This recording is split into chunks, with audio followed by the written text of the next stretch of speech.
തമ്പിയോട് ഏറ്റുമുട്ടാൻ വരുന്നത് സ്വന്തം തന്തയായാലും ശരി നട്ടല് ഞാൻ അടിച്ചോടിക്കും. പറഞ്ഞതുപോലെ ചെയ്യൂ. ഇന്ന് പാർട്ടി ഓഫീസിൽ മറ്റാരും കാണുകയില്ല. വേണമെങ്കിൽ ഒന്നോ രണ്ടോ ആൾക്കാരോട് വിളിച്ചോളൂ. പണത്തിന്റെ കാര്യത്തിൽ ഒന്നും വിഷമിക്കണ്ട. പക്ഷെ ഒരു കാര്യം, ആദ്യം ആ പെണ്ണ്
എന്താ?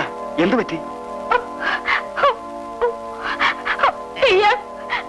ഇയാൾ എനിക്ക് റബ്ബർ ഫാക്ടറിയിൽ ജോലി വാങ്ങിച്ചു തരാമെന്ന് പറഞ്ഞ് വശീകരിച്ച് ഇവിടെ കൊണ്ടുവന്നു. ഇല്ല, ഇവൾ പറയുന്ന നുണയാണ്. ഞാനൊന്നും ചെയ്തിട്ടില്ല. ഞാൻ എന്ത് ചെയ്യുന്ന പറഞ്ഞു?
എന്താണ് സംഭവിച്ചത്?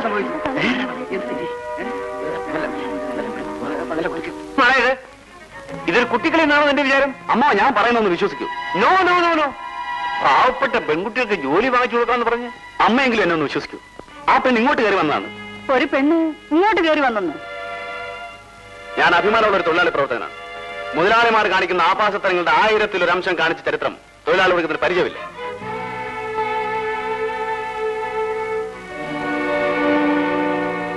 നമ്മുടെ കാലം കഴിഞ്ഞാൽ ഈ തറവാട് നിലനിർത്തേണ്ടത് അവനാണ്. പണത്തിനുള്ള ആർത്തിയുടെ പേരിൽ എന്റെ മോനെ എന്നിൽ നിന്ന് അകറ്റരുത്. ആരും ആരെ അകറ്റുന്നില്ല. വിപ്ലവകാരി ചെറുപ്പകാലത്ത് ഇതിനേക്കാൾ വലിയ വിപ്ലവ പ്രസംഗം നടത്തിയെന്ന പല സഖാക്കളും ഇന്ന് ടൂറിസ്റ്റ് ഹോമുകളും 5 സ്റ്റാർ ഹോട്ടലുകളിലും പണിയാണ്. പിന്നെയല്ലേ ഇവൻ? ശരി, നീ വണ്ടിയെ കയറ്.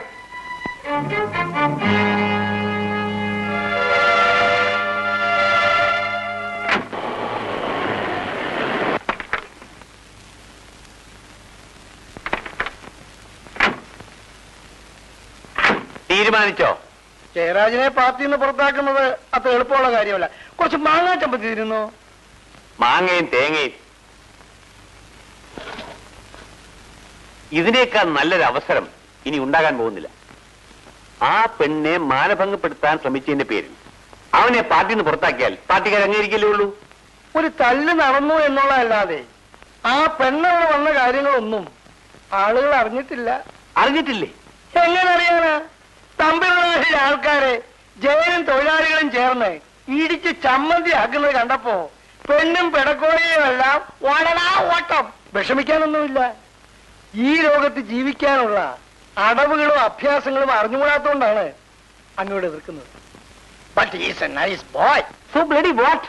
ഒരു വിവാഹം കഴിച്ചാൽ കുറെയൊക്കെ ബാധ്യതകളുണ്ടാവും. ബാധ്യതകൾ കൂടുമ്പോഴാണല്ലോ തത്വശാസ്ത്രങ്ങൾ കാറ്റിൽ പറക്കുക. അവന്റെ അമ്മ അവനൊരു കല്യാണക്കാര്യം പറയാൻ ആവുന്നത്ര ശ്രമിച്ചു നോക്കി. എന്നിട്ടും വിവാഹക്കാര്യത്തെ കുറിച്ച് ചർച്ച ചെയ്യാൻ പോലും അവൻ മെനക്കെട്ടില്ല. ഈ ചെള്ളപ്പൻ പിള്ളയുടെ ക്ലിക്കിൽ വീഴാത്ത, ചാക്കിൽ കയറാത്ത ഒറ്റ നേതാവ് പോലും ഈ രാജ്യത്തില്ല. എന്നല്ലേ സഹാവ് ജയരാജ്. ഏതായാലും ഞാനത് ഉപദേശിക്കട്ടെ. വാ, നമുക്ക് അകത്തോട്ടിരിക്കാം. ഭവാനി, കുറച്ച് ചമ്മന്തി അടയ്ക്കേ. പിണ്ടി ഉണ്ടല്ലോ, റാവൽ പിണ്ടി. 1938 ഞാൻ അവിടെ വെച്ച് എടുത്തതാണ് ഈ ഫോട്ടോ. വേൾഡ് വാറിൽ ഉണ്ണിത്താന്റെ ഉണ്ട ഒന്നുപോലും പിഴച്ചിട്ടില്ല.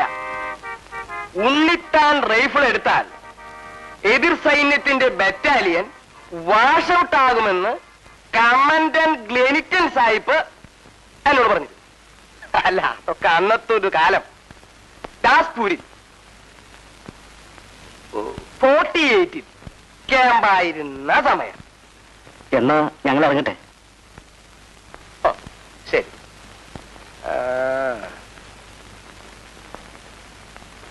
14, 15, 16, 17, 18, 19, 20, 21, 22, 23. എന്താ കുറിപ്പേട്ട പതിവില്ലാതെ ഈ സ്ഥലത്തൊക്കെ? സൗമ്യൻ എന്നെ വീട്ടിലിരുത്തുന്നില്ല. ഇരിക്കും. എന്താ കാര്യം? ഏതെങ്കിലും ഒരു കോലഞ്ചേരി ക്രിസ്ത്യാനിയുടെ വീട്ടിൽ ഒരു പെണ്ണ് വിവാഹപ്രായമായാൽ പെണ്ണിന്റെ അപ്പനും അമ്മയും കവലയിൽ ഔസേപ്പച്ചനെ പോയി കാണും. ഒരു കോലഞ്ചേരി നായരുടെ വീട്ടിൽ ഒരു പെണ്ണ് വിവാഹപ്രായമായാൽ നേരെ വന്ന് ഉണ്ണിത്താൻ അദ്ദേഹത്തിനെ കാണും.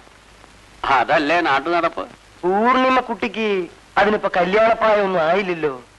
അവള് പഠിക്കല്ലേ? പെമ്പിള്ളേര് പഠിച്ചു പാസ്സായിട്ട് എന്തിനാണ് ആ സൗമ്യയുടെ ചോദ്യം? ഉണ്ണിത്താൻ ഒരു കാര്യം ചെയ്യും, അവക്ക് പറ്റിയൊരു ചെറുക്കനെ കണ്ടുപിടിക്കണം. പഞ്ഞിപ്പറമ്പത്ത് പെൺകൊച്ചിന് ഒരു ചെക്കനെ കിട്ടാനാ പാട്. എന്താ തറവാട്, എന്താ പാരമ്പര്യം. തറവാട്ട് മഹിമ കൊണ്ട് മാത്രമായോ ഉണ്ണിത്താന്? എത്രയോ കല്യാണങ്ങൾ നടത്തി ശീലിച്ചവനാ ഈ മിലിറ്ററി ഉണ്ണിത്താൻ. ഇപ്പോഴത്തെ ആമ്പിള്ളേരൊക്കെ പുരോഗമന ചിന്താഗതിക്കാരാ.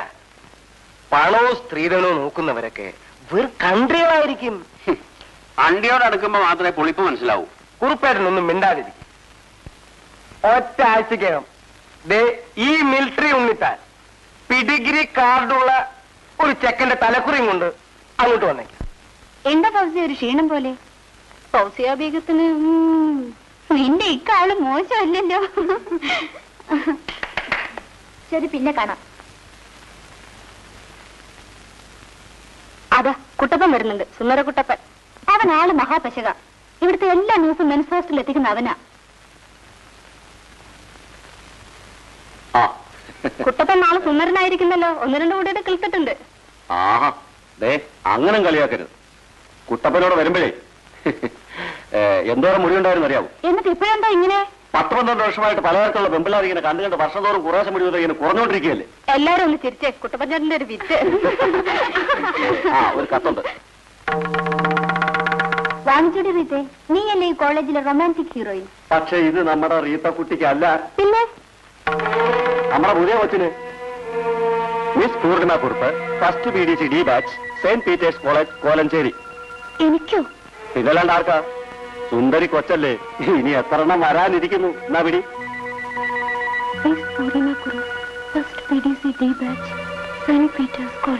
ആരുടെ പൂർണിമ? എനിക്കെങ്ങനെ അറിയാം? എടുക്കടി, നമുക്ക് വായിക്കാം. വേണ്ട വേണ്ട, പിന്നെ വായിക്കാം.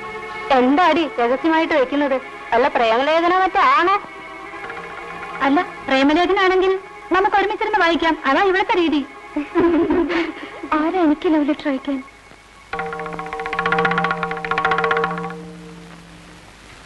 ഹരികുമാർ സാറ് വന്നിട്ടുണ്ട്.